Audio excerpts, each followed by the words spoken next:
Bueno, la ecuación cinética o ley de rapidez, y también conocida como ley de acción de masas, lo pueden encontrar en algunos textos antiguos con esa denominación.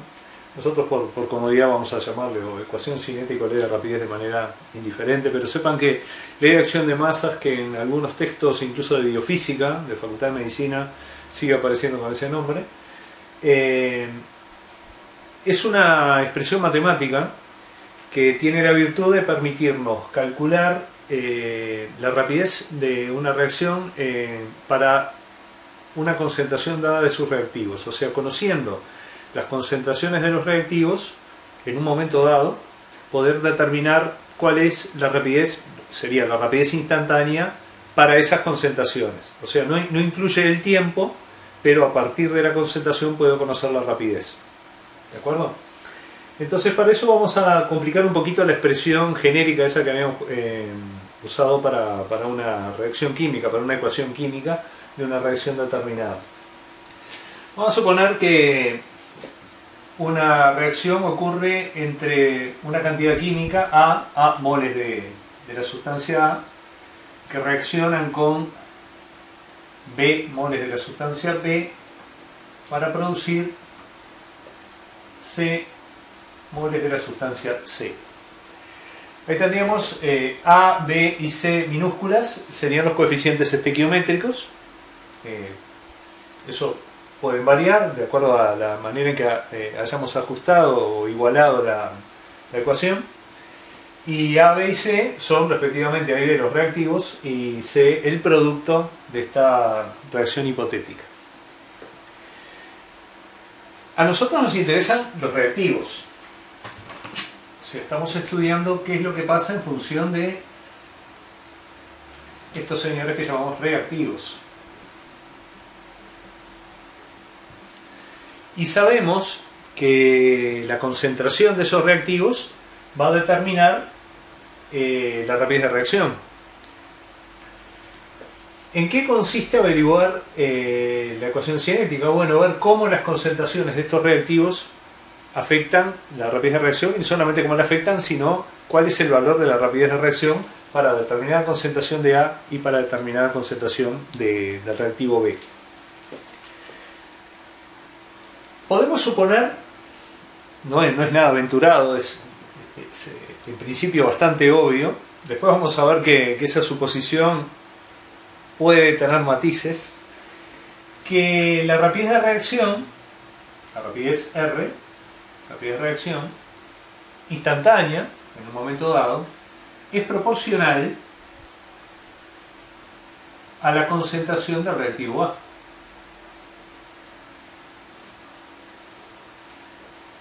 Eso indicaría que un aumento de la concentración de A provoca un aumento proporcional en la rapidez de reacción.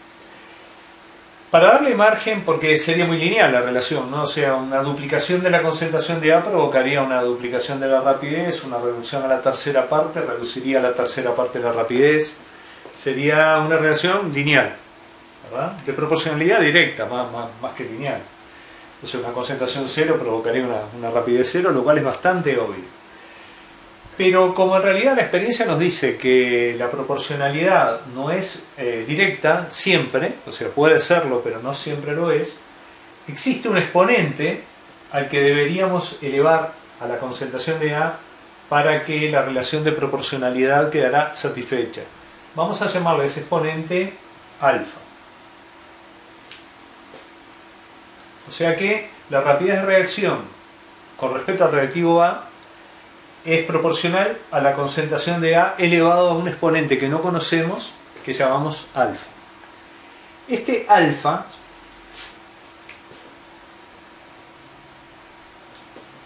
tiene en química, o sea, en la relación matemática, es un exponente que satisface esa relación de proporcionalidad. En química lo vamos a llamar orden de reacción. Digo, orden es un término bastante matemático. Es el orden de reacción con respecto a A, con respecto al reactivo A. Es un orden parcial de reacción.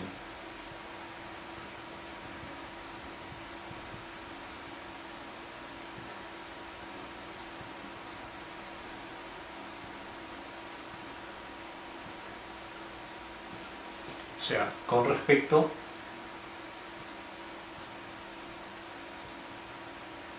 a el reactivo A. Bueno, lo mismo vale para B. O sea, la rapidez de reacción será proporcional a la concentración de B elevado a un exponente beta, que va a ser el orden parcial de reacción con respecto al reactivo B.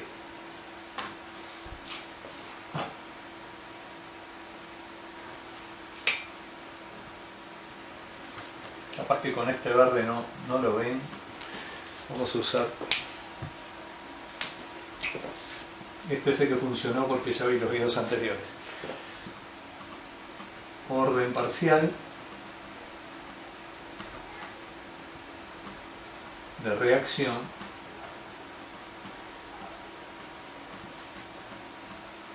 con respecto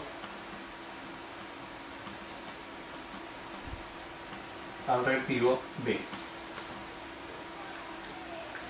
Ahora bien, sabemos, es un teorema matemático, que si una magnitud es proporcional a otras dos, es proporcional al producto de ambas.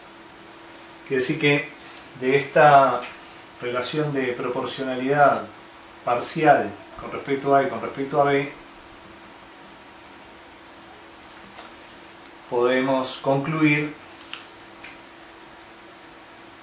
que la rapidez de reacción va a ser proporcional al producto de la concentración de A elevada a su orden parcial, alfa, por la concentración de B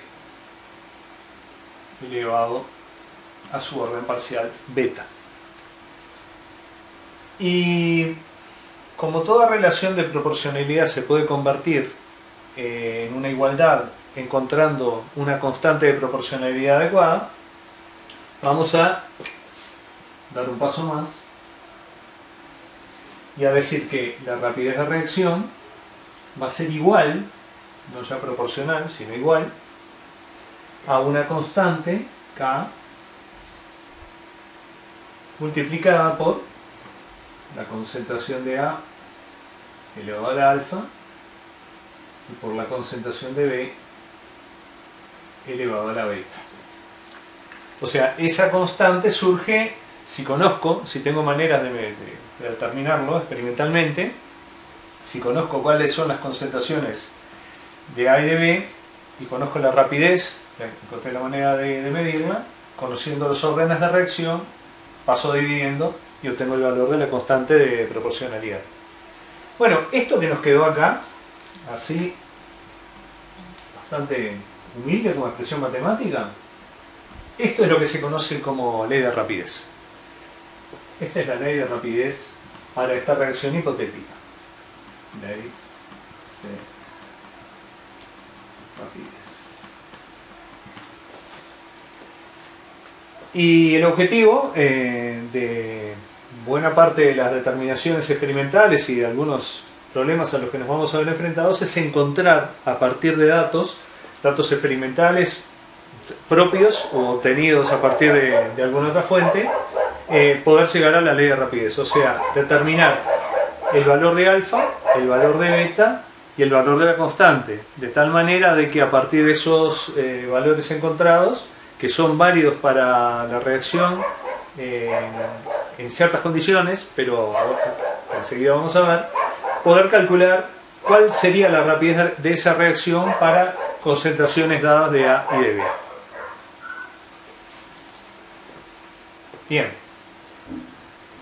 detalle importante, alfa y beta son los órdenes parciales. Vamos a resumir un poco eso. Alfa y beta los llamamos órdenes parciales de reacción.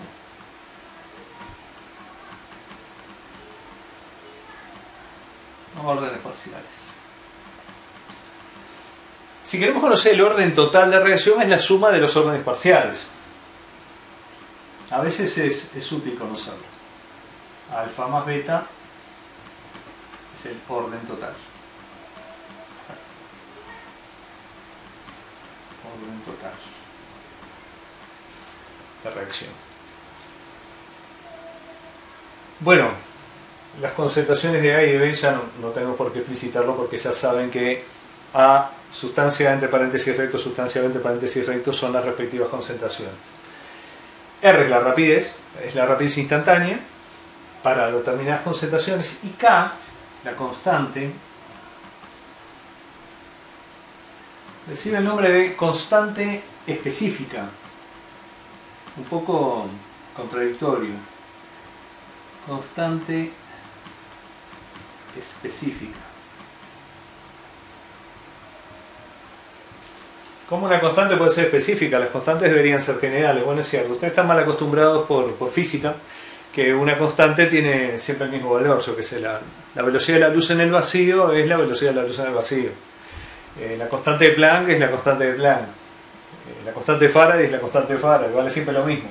Bueno, en química tenemos un problema que las constantes son bastante variables, ¿no? Para decirlo de una manera un poco, no sé, irónica. ¿De qué depende? ¿Por qué la constante específica? Y bueno, porque depende de la reacción, obviamente. No todas las reacciones ocurren de la misma manera. Dijimos que había reacciones más lentas, más rápidas, dependiendo de la geometría del choque, dependiendo de la energía de activación. O sea que esa constante va a tener un valor que va a depender de la reacción en particular. Pero además tiene una dependencia muy fuerte con la temperatura, que cuando estudiamos el efecto de la temperatura vamos a ver cómo depende la constante de la temperatura. Así que esa constante específica, aclaremos que depende de la reacción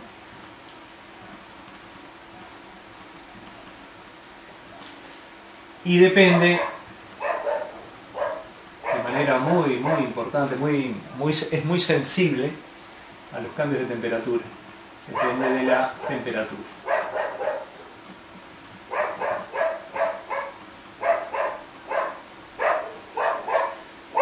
Por eso van a ver que muchas veces se plantea en ejercicios en los cuales la temperatura, por ejemplo, no la necesitan como dato. Es un tema de corrección y de etiqueta. Es decir, se obtuvieron los siguientes resultados en el estudio cinético de una reacción, se obtuvieron los siguientes resultados a tal temperatura. Y usted dice, bueno, ¿y para qué me dice la temperatura? Bueno, porque si la temperatura hubiera sido diferente, los datos hubieran sido diferentes. Y es bueno insistir en eso, para que quede claro que una reacción que va a ocurrir con una determinada constante a temperatura ambiente, seguramente va a ocurrir con una constante más alta a una temperatura superior. Así que bueno, esto que vimos acá es lo esencial también de la ecuación cinética, y a partir de ahora nos vamos a dedicar a estudiar formas de obtener alfa y beta fundamentalmente, y después la constante se despeja con mucha facilidad, y también estudiar esos órdenes parciales de reacción que acá aparecen genéricamente como alfa y beta, qué valores pueden obtener, cuáles son los valores más frecuentes y cómo podemos darnos cuenta a partir de determinadas situaciones, de determinados datos, cuál es el orden de la reacción en particular. Eso lo vemos en el videito que sigue.